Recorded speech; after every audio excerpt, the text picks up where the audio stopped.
누가 봐도 사람이 아닌 것이 사람을 닮은 행동이나 말을 할 때는 신기하기도 하고 꽤 귀엽게 느껴집니다. 반면에 사람과 거의 가까운 형체를 한 것이 어색한 표정이나 행동으로 사람을 따라할 때는 급격한 불쾌함으로 전환된다는 공학 이론이 바로 불쾌한 골짜기인데요. 그렇다면 반대로 완벽한 사람의 형체로 호감 가는 행동과 말투를 구사한다면 우리는 이들에게 어떤 감정을 느낄까요? 게임 엔진 기업인 유니티 코리아의 홍보 모델인 디지털 휴먼 수아는 불쾌한 골짜기를 뛰어넘었다는 평가를 받고 있습니다. 오히려 불쾌감을 넘어 대중은 이들을 사랑하고 있죠. 가상세계 안에다가 우리가 살면서 필요한 내지는 살면서 우리에게 즐거움을 주는 수많은 것들을 구현해낼 수 있고 그 구현해낸 대상 속에서 만나는 어떤 그 사람들이 디지털 휴먼이다라고 하면 그 가능성은 사실 어마어마하게 크겠죠. 그래서 우리 영화 헐, 그녀에서 만났던 그 사만사 같은 사실 그 사만다는 목소리밖에 존재하지 않는 대상임에도 불구하고 인간과 사랑에 빠졌잖아요. 그 가상세계에서 실체가 진짜 존재하는 대상이라고 하면 어떤 일이 생길까? 어쩌면 상상력의 영역이지 않을까라는 생각도 듭니다. 여기서 잠깐 상상력을 발휘하기 전 일단 디지털 휴먼이 도대체 언제부터 인간의 마음을 훔칠 준비를 한 건지 궁금해지는데요. 그 역사적인 사건은 의외로 국가적 위기에서부터 시작됩니다. 1998년 1월 23일 대한민국이 IMF로 국가적 위기를 맞은 지 50일 만에 국내 최초 사이버 가수 아담이 데뷔하는데요. 당시 아담 데뷔 행사에는 고 김종필 총재가 참석할 정도로 정치계의 관심이 컸습니다. 그 이유는 외환위기 극복을 위해 벤처기업 육성책을 쏟아내던 한국 IT 버블 시대의 유일한 희망이 바로 아담이었기 때문이죠. 하지만 아담은 높은 기대와는 달리 반짝 해프닝으로 끝이 났고 그로부터 22년 후인 2020년 대한민국을 비롯한 전 세계는 또다시 커다란 위기 상황에 직면하게 됩니다. 첨단 기술 발전이라는 외형적 요인과 대재앙이라는 현실을 기피하고 싶은 내재적 요인이 서로 엮이면서 이번엔 포스트 휴먼이라는 새로운 인류를 탄생시킨 거죠.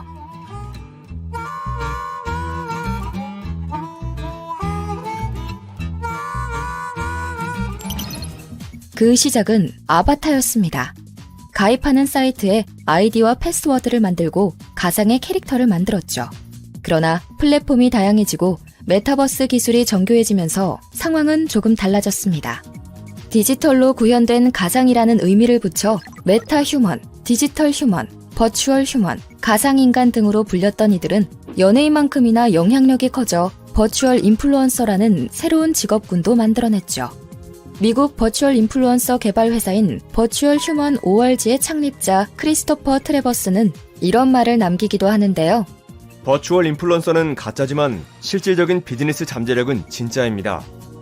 여기서 실질적인 비즈니스 잠재력이란 장기적으로 인간보다 작업 비용이 저렴하고 100% 제어 가능하며 동시다발적으로 활동 가능한 무엇보다 결코 늙거나 죽지 않는 존재라는 겁니다. 그런데 이런 엄청난 존재들의 쓰임새가 과연 마케팅에만 국한될까요? 디지털 휴먼 또는 메타 휴먼이라고 불리우는 곳의 활용 가능성은 사실 저는 무한하다고 보는데요. 게임에서 만나는 NPC들도 다 메타 휴먼일 수 있는 거고요. 우리가 그 안에 또 아바타로 들어갈 수 있잖아요. 그럼 아바타로 들어가서 어떤 그 현실 세계의 아이덴티티를 갖던 아니면 가상의 아이덴티티를 갖던 중요한 거는 그 아바타로 나를 표현하고 만들 수 있는 그 가능성이 무한해요. 이론적으로. 그러니까 나 혼자 하나일 필요가 없고 굉장히 많을 수 있다는 거죠. 여기에도 있고 저기에도 있고 저기에도 있고 여기에도 있고 근데 그것도 다 공존할 수 있는 그 얘기는 결국은 다양한 가능성과 다양한 상호작용을 그 안에서 만들어낼 수 있다라는 얘기인데 그 안에서 만나는 NPC 내지는 그 안에서 만나는 메타 휴먼들이 현실 세계에서도 진짜인지 아닌지 구별이 안 된다. 그럼 가상 세계에서는 구별이 될까요? 가상 세계에서는 더 안 되겠죠. 왜냐하면 우리 자체가 디지털로 만들어져서 아바타로 들어가는 공간이다 보니까 그 안에서 만나는 메타 휴먼들과의 상호작용 그 안에서 만나는 메타 휴먼들과 디지털 휴먼들과 만들어지는 비즈니스들 얼마나 무궁무진할까요?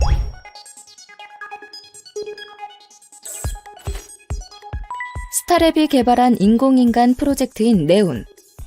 Hi, I'm Neon. 네온은 감정과 지능이 있으며 실제 인간처럼 보이고 행동하는 가상의 존재입니다. 그런데 일반적으로 우리가 생각하는 AI 비서와 달리 네오는 모든 것을 알지 못하며 날씨를 알려주거나 음악을 틀어주는 인터넷 인터페이스가 아닙니다. 대신 그들은 대화를 하고 감정을 느끼며 실제 인간처럼 기억을 형성해 새로운 기술을 배우죠. 특히 개발사 측은 네오는 목표 지향적인 작업을 돕거나 사람의 손길이 필요한 작업을 지원하도록 개인화가 가능하다고 밝혔는데요. 심지어 이들은 각각의 고유한 성격을 지니고 있다고 합니다. 개인화가 된 디지털 휴먼이라 과연 어떤 모습으로 현실에 녹아들까요? 이들은 인공지능과 결합해 가상 앵커로 뉴스를 전달하고 영화 이누야시키, 히어로 대 빌런에서는 배우로 연기도 하고 딥페이크를 이용해 유년 시절 또는 노년 시절로 디에이징 하기도 하죠. 더 놀라운 것은 딥러닝 기술로 인해 실제 인간과 사회적 관계를 맺을 수 있다는 겁니다. 싱가포르 최대 통신사인 싱텔은 무인 매장에 스텔라라는 디지털 휴먼을 배치해 24시간 내내 고객을 맞이합니다. Hi, I'm Stella, your Singtel digital ambassador. 인공지능 두뇌를 가진 스텔라는 싱텔의 수십 가지 요금제부터 스마트폰 신제품까지 최신 정보를 줄줄이 꿰고 있죠. 고객의 질문에 늘 친절하게 답하고 휴대폰 이용 패턴을 그 자리에서 분석해 요금제까지 추천해줍니다.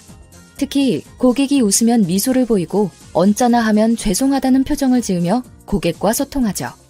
이처럼 우리 사회는 디지털 휴먼이 브랜드 홍보 모델부터 영업직원, 이코노미스트, 컨설턴트까지 다양한 역할을 맡아 사람과 협업하는 형태로 성장 중입니다. 디지털 휴먼은 이제 우리의 친구이자 공동 작업자이자 동반자가 되어 지속적인 상호작용을 통해 배우고 진화하며 추억을 만들고 있죠. 그런데 말입니다. 과연 디지털 휴먼과 함께하는 우리의 미래가 장밋빛이기만 할까요? 영화 속 디지털 휴먼은 인간의 능력을 뛰어넘게 되면서 인간을 오히려 통제하려 들고 현실 세계와 복잡하게 얽혀 생각지도 못한 문제들을 일으키기도 합니다. 더 나아가 전문가들은 좀 더 현실적인 문제로 승자 독식을 꼽기도 하죠.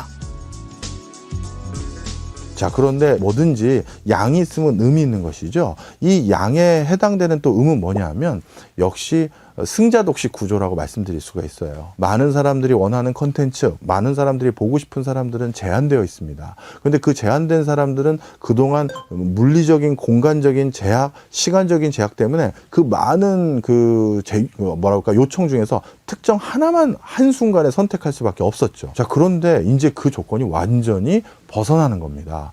BTS는 한국에서 활동하면서 이와 동시에 일본과 미국에서도 활동할 수 있게 돼버리는 거예요. 그렇게 되면 제2의 BTS를 꿈꾸는 새로운 아이돌 그룹들은 더더욱 설 자리가 줄어들게 되는 그런 문제는 생깁니다.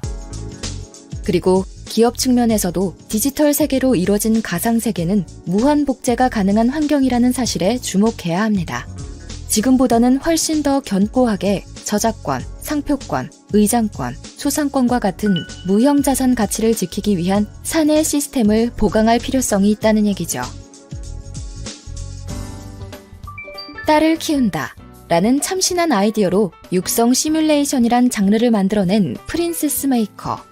10살 소녀를 양녀로 맞아 플레이어의 사랑과 관심으로써 한 사람의 여성으로 키워나간다는 이 게임은 아직까지도 수많은 팬을 거느리고 있는데요. 전문가들은 디지털 휴먼의 성장 과정이 이 육성 시뮬레이션과 유사하다고 표현합니다. 결론적으로 디지털 휴먼이 비즈니스 경쟁력을 가질 수 있는 핵심 요인은 잘 짜여진 스토리텔링과 가상인간의 인격에 대한 매력적인 일관성, 즉 현실의 인간처럼 끊임없이 성장시키는 데 있는 거죠. 어쩌면 우리는 먼저 그에 대한 책임의 무게를 가지고 그들을 우리의 삶 속으로 초대해야 할지도 모릅니다.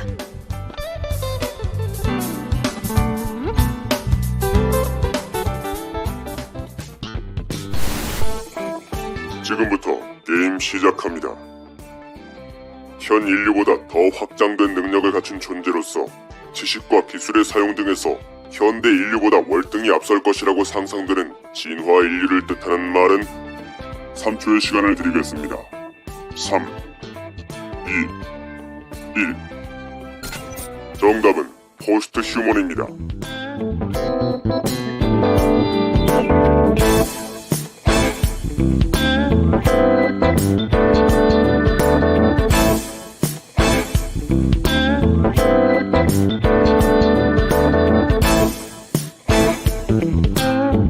있습니다.